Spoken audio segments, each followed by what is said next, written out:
Hello दोस्तों, कैसे हो आप लोग। आज हम जानेंगे बॉलीवुड के स्टार्स के स्ट्रगल के बारे में। देखो दोस्तों, लाखों लोगों का और करोड़ों लोगों का ये ड्रीम होता है कि मैं बड़े से पर्दे पर दिखूं और तारीफ लूं, पैसे ढेर सारे कमाऊं और बहुत सारे मेरे फैंस हो। मैं एक बहुत ही सक्सेसफुल हीरो या हीरोइन बन जाऊं।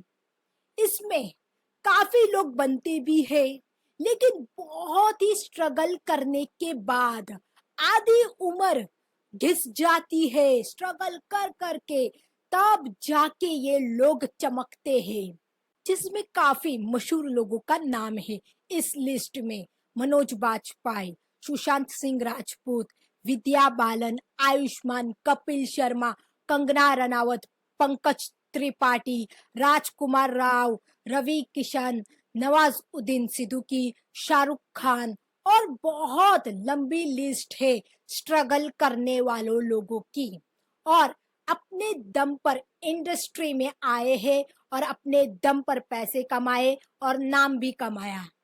ये लोगों ने अपनी लाइफ में बहुत ही स्ट्रगल किया है। बहुत जगह पे ये लोगों ने ऑडिशन दिए हैं, रिजेक्शन भी झेलना पड़ा है और थिएटर तो ये लोगों ने 10-10 साल तक किए हैं। When there is no work, there is lot of work. वाह। सारे rejection never defines you. Failure never defines you. Similarly, success doesn't define you. बहुत जगह इनको यूज किया जाता है। पैसे लेट मिलते हैं, या तो मेहनत के पैसे ही नहीं मिलते हैं, या तो फिर इनका जो रोल होता है मूवी में वो कट कर देते हैं। दोस्तों, विद्या बालन के बारे में जानते हैं। 2003 में फिल्म इंडस्ट्री में कदम रखा और इनकी लाइफ के बारे में जानोगे तो इन्होंने बहुत ही स्ट्रगल किया है अपनी लाइफ में। हर फिल्म में ऑडिशन दिया है और विद्या बालन बहुत ही पढ़ी लिखी एक औरत है या हीरोइन है, जिनको द डर्टी पिक्चर से बहुत ही फेम मिली थी, बहुत ही फेमस हो गई थी, जो कि मूवी बनी थी 2011 में। अब आप 2003 और 2011 तक का सफर देख सकते हो कि कितना बड़ा सफर था। मुझे हर चीज के लिए एफर्ट करना पड़ा। मेरे साथ कोई भी लकीली कोई चीज नहीं हुई मेरे साथ। नवाजुद्दीन सिद्दीकी को देख लो, 1999 में आए थे, फिल्म इंडस्ट्री में कदम रखा था और फेमस हुए गैंग्स ऑफ वसईपुर से, जो कि 2012 में आई थी फिल्म।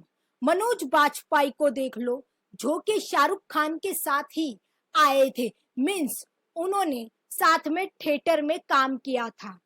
1993 में प्रेजेंट हुए थे फिल्म इंडस्ट्री में और बहुत सारे छोटे मोटे रोल किए थे, लेकिन इनको फेम और फेमस तब हुए जब गैंग्स ऑफ वसईपुर में इन्होंने रोल प्ले किया और फैमिली मैन से इनको बहुत ही तारीफ और तरक्की मिली। ऐसे बहुत सारे दोस्तों स्टार्स हैं। लोगों का परिचय मनोज बाजपेयी नाम के एक एक्टर से हुआ था। उसके बाद बहुत सारे उतार चढ़ाव आए जिंदगी में, और उस उतार चढ़ाव को झेलते हुए, पार करते हुए, लोगों की आलोचना सहते हुए, लोगों की सुशांत सिंह राजपूत को ले लो, जिन्होंने सुसाइड की है। कुछ लोग कहते हैं कि इनके साथ बॉलीवुड वाले लोगों ने पॉलिटिक्स खेली है और कुछ लोग कहते हैं कि ये बहुत ही ड्रग्स लेते थे या फिर डिप्रेशन में आके सुसाइड की है। बहुत सारे रीजन बताते हैं।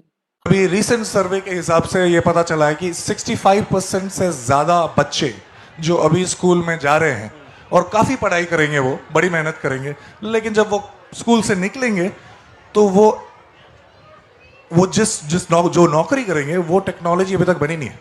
वो सारी चीजें अभी तक हुई नहीं है, because these are exponential technologies that will disrupt the system so much. अभी हमें भी नहीं पता कि क्या होगा, तो फिर बच्चों को क्या पढ़ाएंगे? तो फिर बच्चों को भी पढ़ना क्या चाहिए? बच्चों को इट इज, और वहां पे रेलिवेंट क्या होगा? अभी क्या ऐसा स्किल दें जो उस समय रेलिवेंट होगा?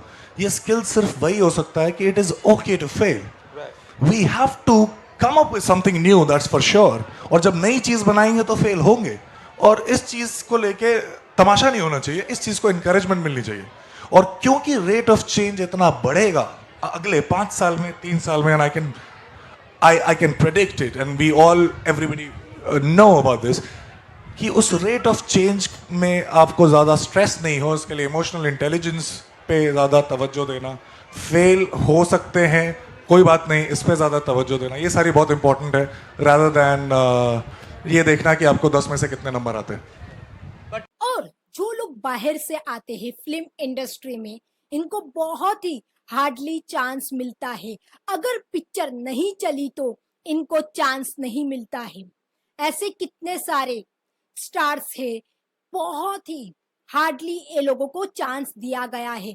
अगर पिक्चर में चांस मिल गया, पिक्चर फ्लॉप हो गई, स्टोरी की वजह से बहुत सारे कॉज होते हैं फ्लॉप पिक्चर होने के, लेकिन सारा बिल इन पर डाल देते हैं कि तुमने एक्टिंग अच्छी नहीं की, तुम एक्टर अच्छे नहीं हो।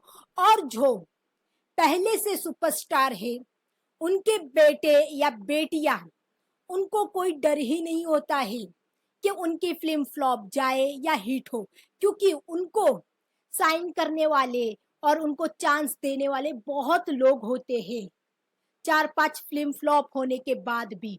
और जो स्ट्रगल कर रहे होते हैं एक्टर, वो लोगों के पास बहुत ही कम सुविधाएं होती है। शुरुआत में तो हमें लगा था कि हम तो एक्टिंग सीख के आए हैं, ड्रामा स्कूल से एक्टिंग का स्ट्रगल करने आए हैं। यहाँ अब समझ में आता है कि अपार्ट फ्रॉम एक्टिंग आपको और 10 चीजें आनी चाहिए। आपको मतलब आप बाजार में खड़े हो, आपको बेचना भी है खुद को, ये तो हमें मालूम ही नहीं था। हमें तो ड्रामा स्कूल ने एक्टिंग सिखा दी, मोटिवेशन चाहिए, ट्रूथ चाहिए, रियलिज्म चाहिए। अब इधर झोला में मोटिवेशन, ट्रूथ और रियलिज्म तीनों लेके निकले आरामनगर में, कोई पूछ ही नहीं रहा है हाँ क्या है, तो मैं सर ट्रूथ लाया हूँ। बोला इधर रख लो अपनी ट्रूथ लेके जाओ, विरार में ट्रूथ की पूछ होती है।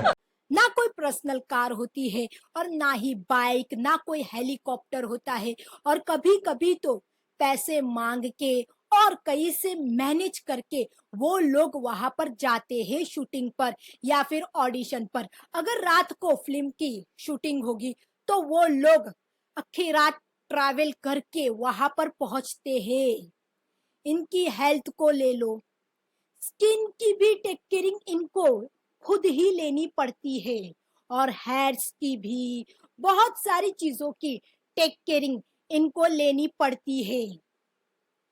और जो मशहूर स्टार्स के किड्स होते हैं, उनके पास अपनी पर्सनल कार होती है या फिर हेलीकॉप्टर होते हैं, बड़ी सी BMW कार होती है।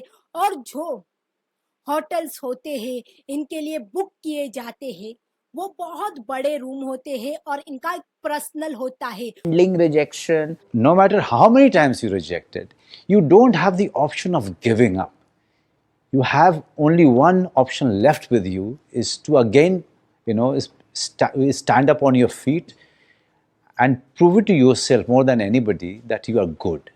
And to be good, you have to do it.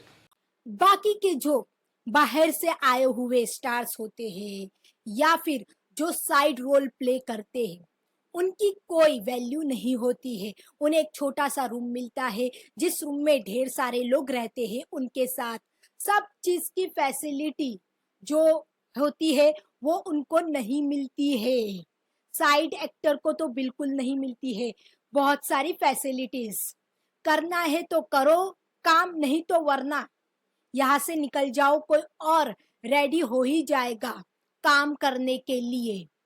बहुत स्ट्रगल करते हैं तो ये लोग बहुत ही थक जाते हैं। इनकी मेंटल हेल्थ और फिजिकल हेल्थ जो है वो बहुत ही डिस्टर्ब हो जाती है। इन लोग फिजिकली थक जाते हैं और मेंटली भी बहुत ही थक जाते हैं इतना स्ट्रगल देख के, और इनकी बहुत ही कम वैल्यू होती है। क्या लगा था, आप बर्नआउट हो गए थे, आप डिप्रेशन में चले गए थे, या आप उस स्टारडम जो आपको नई नई मिली थी उसे आप संभाल नहीं पाए थे?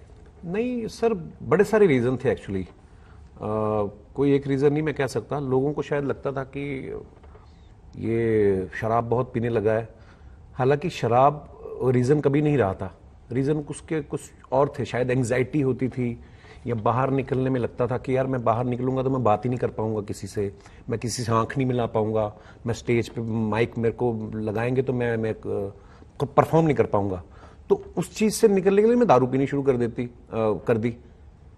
तो पंजाबी भी चली गई। जब तक तो रात पी रहे थे आप, ठीक है, फिर एक फेस आ गया कि जब दिन में भी शुरू हो गए, तो जब पी रहे थे तो तब आप कॉन्फिडेंट रहते हो कि यार सब सही है, फिर जब उतरती थी फिर लगता था।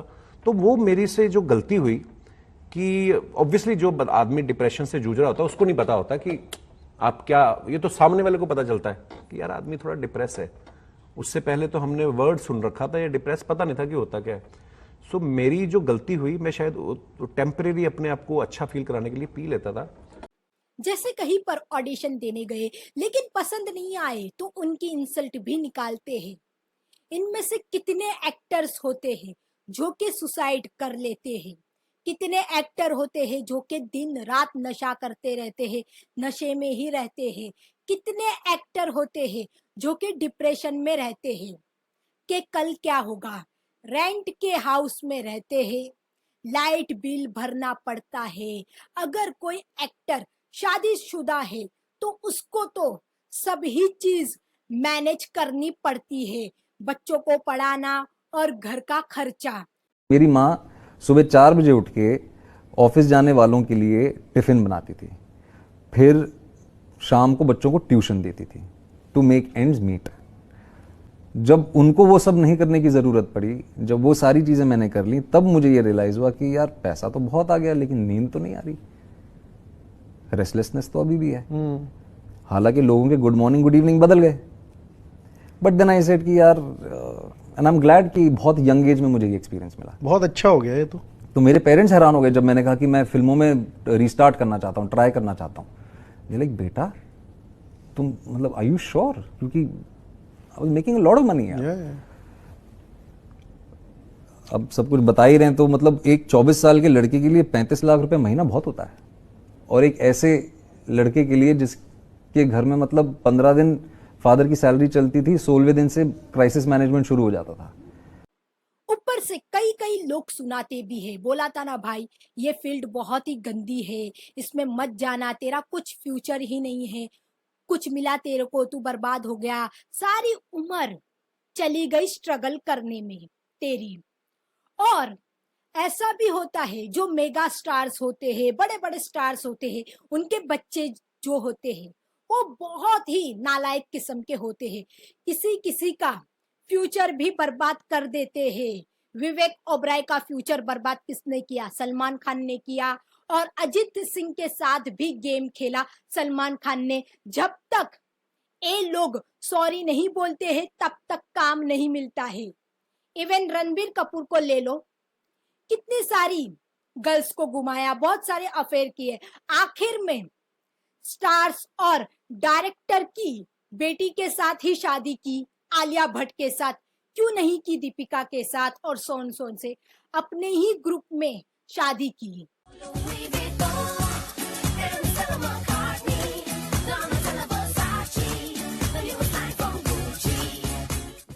लाइफ खराब हो गया है, इतना लाइफ खराब हो गया है मेरा। और आखिर में इरफान खान, जिनकी एक्टिंग मुझे पसंद है, उन्होंने भी बहुत ही स्ट्रगल किया है स्टार्टिंग में नंबर 1 एक्टर बनने में, और अपनी एक अच्छी पहचान बनाई है फिल्म इंडस्ट्री में। तो उम्मीद है कि आपको ये वीडियो अच्छी लगेगी। शेयर एंड सब्सक्राइब और कमेंट भी पास कीजिए, आपका क्या ख्याल है इस पर।